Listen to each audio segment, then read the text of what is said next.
Welcome to our channel. Today we how to restore user profiles after backend rollback in Parse, complete guide step by step clearly. Begin by identifying the specific version of your Parse server that you are rolling back to. Ensure you have a complete backup of your current database before initiating any rollback procedures. Access your database management system to retrieve your previous user profiles. Export the user profile data from the database backup. Locate the user profile table within your Parse server database. Prepare the exported data for re-import by ensuring it matches the schema of the current database version.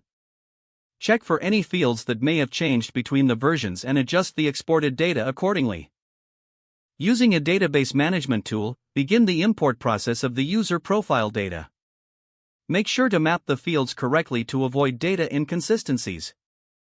After the import is complete, verify that the user profiles have been restored and appear correctly in the Parse dashboard.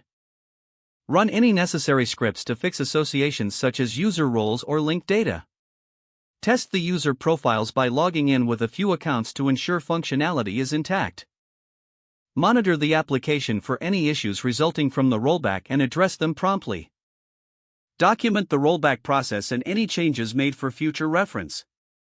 Evaluate the need for additional backups or changes to your rollback protocol based on this experience.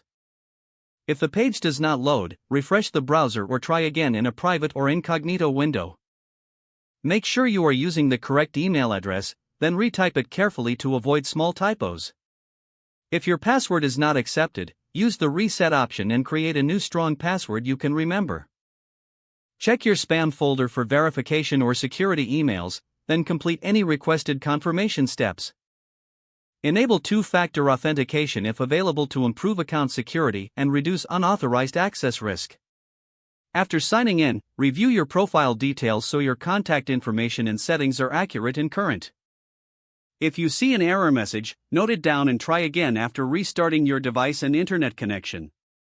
Log out when you finish, especially on shared devices, to keep your account and payment information secure. If the page does not load, refresh the browser or try again in a private or incognito window. Make sure you are using the correct email address, then retype it carefully to avoid small typos. If your password is not accepted, use the reset option and create a new strong password you can remember. Check your spam folder for verification or security emails, then complete any requested confirmation steps. Enable two-factor authentication if available to improve account security and reduce unauthorized access risk.